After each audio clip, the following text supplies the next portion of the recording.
Antes de entrar en nuestro estudio del capítulo 4 de la primera epístola a Timoteo, quisiéramos dirigir nuestra atención a la palabra con la cual comienza el versículo 1 de este capítulo, o sea, la palabra pero. Ahora este es un contraste a lo que se ha dicho antes en el capítulo 3, cuando se hablaba del credo de la iglesia primitiva que encontramos en el versículo 16 del capítulo 3, que leemos a continuación. E indiscutiblemente grande es el misterio de la piedad. Dios fue manifestado en carne, justificado en el Espíritu, visto de los ángeles, predicado a los gentiles, creído en el mundo, recibido arriba en gloria. Y luego el capítulo 4 comienza diciendo, pero el Espíritu dice, y este es un contraste a lo dicho anteriormente.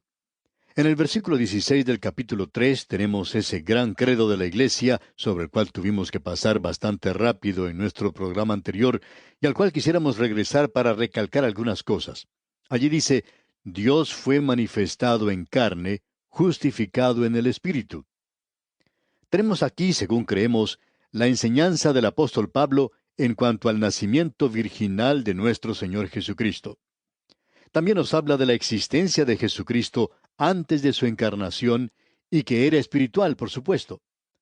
Ahora, en su carta a los Filipenses, capítulo 2, versículo 6, el apóstol Pablo nos dice, el cual siendo en forma de Dios. O sea que el Señor Jesucristo era en forma de Dios. Allá en Hebreos capítulo 1, versículo 3 leemos, el cual, siendo el resplandor de su gloria y la imagen misma de su sustancia, y que Dios es espíritu. El Señor Jesucristo mismo dijo eso allá en el capítulo 4 del Evangelio según San Juan, versículo 24, que Dios es espíritu. De esta condición como Dios, no habiendo sido visto por ojos humanos, Él vino a manifestarse para poder ser visto en la carne. Él vino como hombre y entró a las condiciones humanas. Y bajo esas condiciones humanas, los atributos de su personalidad, esencialmente espiritual, estaban veladas. Ese es el pensamiento que nos da a entender Juan cuando él dice en su Evangelio, y aquel verbo fue hecho carne, es decir, nació carne y habitó entre nosotros. Nació carne, él fue hecho carne y tomó su lugar entre nosotros. El pensamiento que tenemos aquí es que él fue cubierto con carne humana. Así como Dios no era visible en el tabernáculo, Él entonces habitó entre nosotros en carne humana. Y ahora que Él es un ser humano, entonces Él es como nosotros y nosotros podemos saber algo en cuanto a Dios. Pero bajo esas condiciones humanas, los atributos de su ser esencial estaban velados. A los hombres no les pareció que Él era lo que Él era en realidad. Ellos no le reconocieron como lo que Él era. Aquel que en el principio era Dios y estaba con Dios y era Dios mismo. Todas las cosas por Él fueron hechas. Él vino a este mundo como un bebé que no podía hacer nada por sí mismo, y Él era la imagen del Dios invisible, uno con Dios, y Él tenía todo el poder en el cielo y en la tierra, pero aquí en esta tierra Él tomó para sí forma humana. Y como resultado de esto, Él fue tratado como impostor, como usurpador, blasfemador. Él fue odiado, fue perseguido, fue asesinado. Él era pobre, fue tentado, fue probado. Él podía derramar lágrimas. Él fue un varón de dolores.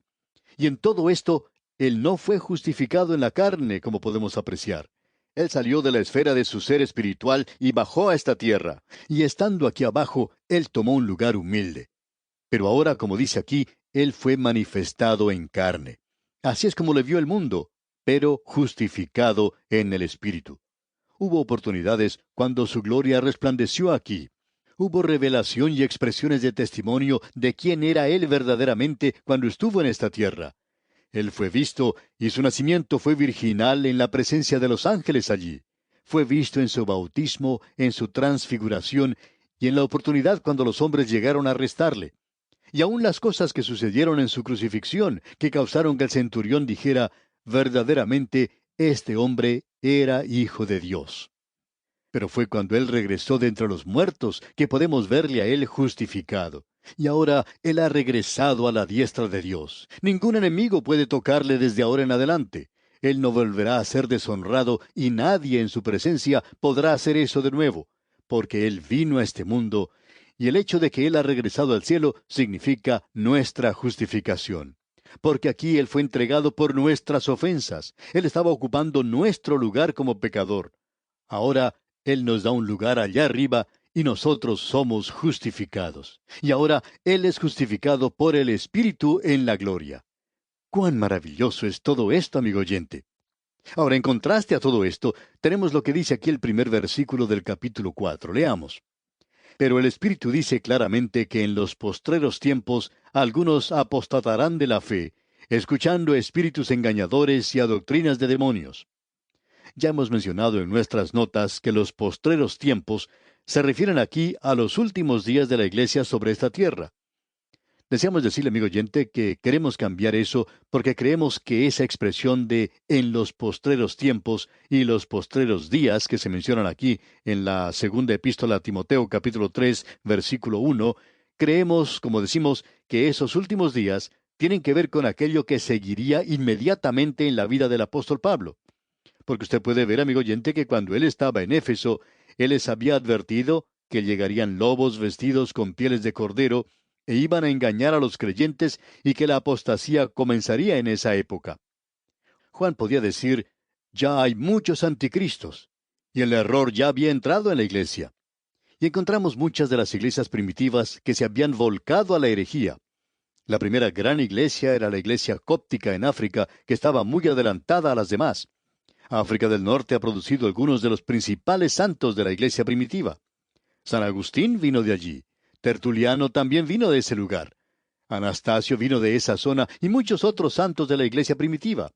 Pero ellos se volcaron a la herejía, se apartaron de la fe. Así es que lo que tenemos aquí mencionado como los postreros tiempos tenía que ver con aquello que se aproximaba. No tenía en mente la venida de Cristo. Pero cuando uno llega a la segunda epístola a Timoteo, capítulo 3, versículo 1, puede leer, en los postreros días vendrán tiempos peligrosos. Aquí uno está tratando con una expresión técnica que habla de los últimos días de la iglesia en la tierra antes de que el Señor Jesucristo la arrebate. Pero no creemos que ese sea el mismo pensamiento que tenemos aquí en el capítulo 4 de la primera epístola a Timoteo. Los postreros tiempos se refieren a nuestros tiempos en la época presente. No sabemos si el Señor vendrá por nosotros antes de que finalice este siglo. Hay algunos que dicen eso, pero no lo saben verdaderamente. Y es algo peligroso en realidad enseñar cosas así. El versículo 1, pues, del capítulo 4 de esta primera epístola a Timoteo nos dice, pero el Espíritu dice claramente que en los postreros tiempos algunos apostatarán de la fe, escuchando espíritus engañadores y a doctrinas de demonios. Aquí se está hablando de los postreros tiempos, no de los últimos, sino de los tiempos postreros, y quiere decir aquello que estaba delante, en el futuro inmediato de la iglesia. Y nosotros ya hemos tenido más de 2000 años de esos tiempos postreros. Ahora, la palabra algunos se refiere a algunos que enseñarían herejías, y que ellos harían descarriar a muchos, gran cantidad de gente, y algunos apostatarán de la fe. Esto indica que se apartarían de la fe. Esa es la palabra que indica una partida. Como vimos allá en la segunda epístola a los Tesalonicenses capítulo 2, llegaría una apostasía. Y eso indicaba que iba a haber una separación, y esa separación era el rapto de la iglesia. Y que este asunto de la apostasía había estado en la iglesia por algún tiempo. Eso no sería algo nuevo al fin de las edades de ninguna manera. Creemos que crecerá y ha estado creciendo a través de los años. Cuando la iglesia de Cristo sea arrebatada, usted podrá apreciar en la tierra una organización, como vimos allá en nuestro estudio de la segunda epístola a los Tesalonicenses. Pero esta organización es completamente apóstata. Y eso es porque la verdadera iglesia ha sido arrebatada y sacada de este mundo. Y esto ha sido traducido casi literalmente como apostasía, el que algunos apostatarán de la fe. Bueno, como ya dijimos, esto significa el separarse, apartarse, partir. Y el partir indica que usted tiene que tener un lugar no solo de llegada, sino también de partida o de procedencia. Y los apóstatas son aquellos que han profesado en alguna época el haber tenido la fe, pero ahora se han apartado de ella. Apóstata quiere indicar literalmente apistemi en el idioma griego y significa literalmente pararse o permanecer lejos de. O sea que uno se aparta de un lugar y ese es el partir de un lugar a otro. Ahora, el lugar en el cual ellos se encontraban era la fe, ya que tenían esa fe. ahora se han apartado de la fe que profesaban. No puede haber una apostasía en el paganismo porque ellos nunca han profesado la fe. Ellos nunca han profesado tener o confiar en Cristo como su Salvador. Ellos nunca habían escuchado acerca de Cristo. Por tanto, no puede haber una apostasía en ese lugar. Tiene que venir en la iglesia organizada. Y de eso es exactamente de lo que el apóstol Pablo está hablando aquí, que el Espíritu dice claramente que en los postreros tiempos algunos apostatarán de la fe. Bien, cuando ellos se apartan de la fe, ¿cuál es la causa responsable por eso? ¿Qué fue lo que causó que ellos se apartaran de la fe? ¿Es acaso porque ellos han llegado a ser muy intelectuales? ¿Es a causa del desarrollo científico y del aumento del conocimiento que les revela que la fe no puede guardarse más? Ah, no, no, amigo oyente. Ellos se apartarán de la fe escuchando a espíritus engañadores y a doctrinas de demonios. Aquí tenemos esta expresión de espíritus engañadores. Y esto es muy interesante. Indica uno que va de un lado para otro. Proviene de la palabra vagabundo o engañador o alguien que seduce. Y en realidad, Satanás es todo eso. Así es que ellos escucharán a espíritus engañadores. Es decir, estos son espíritus satánicos y doctrinas de demonios. Prestarán atención a esas cosas. Ahora existe una grave separación en el día de hoy, y una de las cosas que ha alarmado a mucha gente es esta, que en esta edad materialista existe cierto regreso al mundo de los espíritus, y se le da mucho énfasis a eso. Nos dice hoy la palabra de Dios, probad los espíritus si son de Dios, porque muchos falsos profetas han salido por el mundo. La verdadera prueba de esto es ese credo que mencionamos anteriormente. Dios fue manifestado en carne, justificado en el Espíritu. En el día de hoy, el único camino de salvación es por medio de la muerte de Cristo, y esa es la forma en que usted puede probar estas doctrinas de demonios en el presente. Hay algunos hoy que se han apartado. Estos son creyentes, por lo menos ellos dicen que lo son, y nosotros no podemos comprender por qué ellos se han pasado a ese otro lado, digamos, poniendo tanto énfasis en los demonios. Es así que hay mucha gente en el presente que está interesada en cuanto a este tema. Leen todo lo que se publica en cuanto a esto, y creemos que estamos viendo una verdadera manifestación de esto aquí.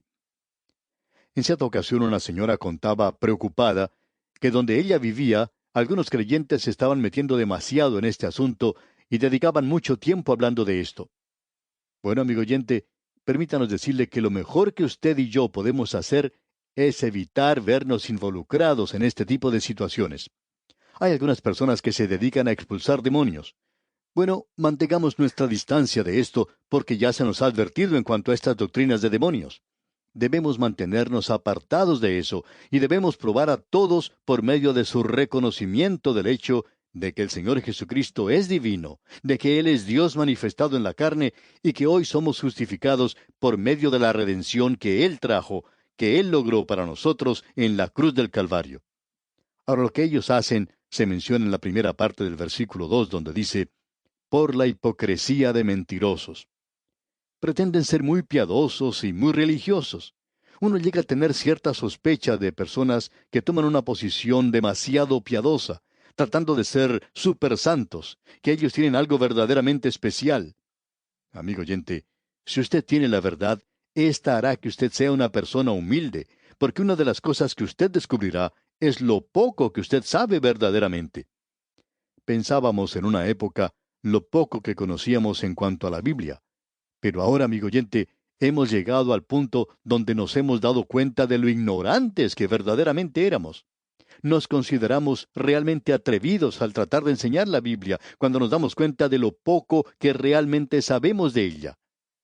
Pero, amigo oyente, al mirar a nuestro alrededor, podemos ver a aquellos que no saben prácticamente nada en cuanto a la palabra de Dios, y hoy ellos se consideran una autoridad en este campo.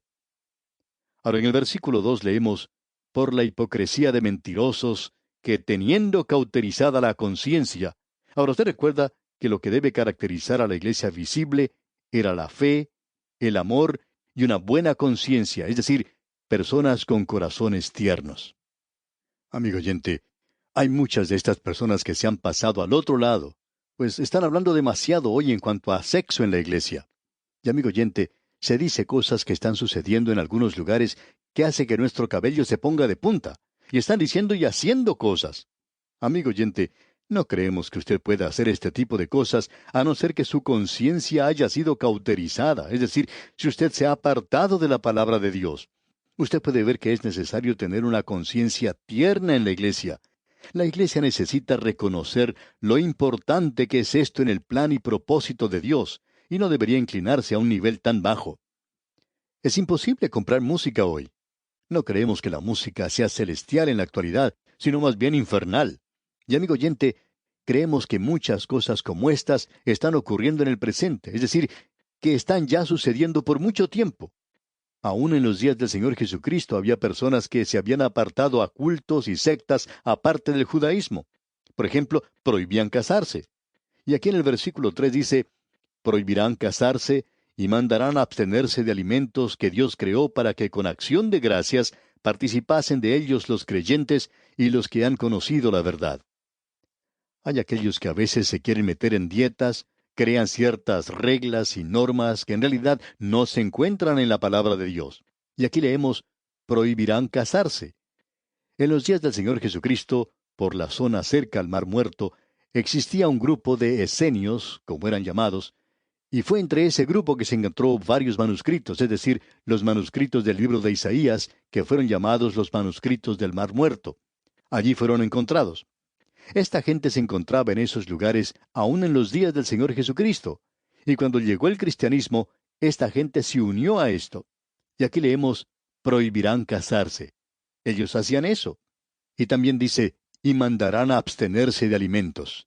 Y hay algunos que se apoyan en esto hoy como si la comida lo recomendara a uno ante Dios. Es cierto que si usted come cierta clase de comida, puede ser que le cause un malestar estomacal y le traiga otras complicaciones. Pero esto no tiene nada que ver, amigo oyente, con su vida espiritual. Puede afectarla, pero no tiene nada que ver con esto. Ahora, en los versículos 4 y 5 de este capítulo 4 de la primera epístola a Timoteo leemos, porque todo lo que Dios creó es bueno, y nada es de desecharse si se toma con acción de gracias, porque por la palabra de Dios y por la oración es santificado. La palabra de Dios no condena esto, sino que lo encomienda. Y usted puede dar gracias por la comida, y eso lo santifica para su cuerpo, porque la palabra de Dios ya lo ha dicho. Hay ciertas cosas por las cuales nosotros no podemos dar gracias. Hay ciertas comidas que nos hacen mal y por tanto no las podemos comer.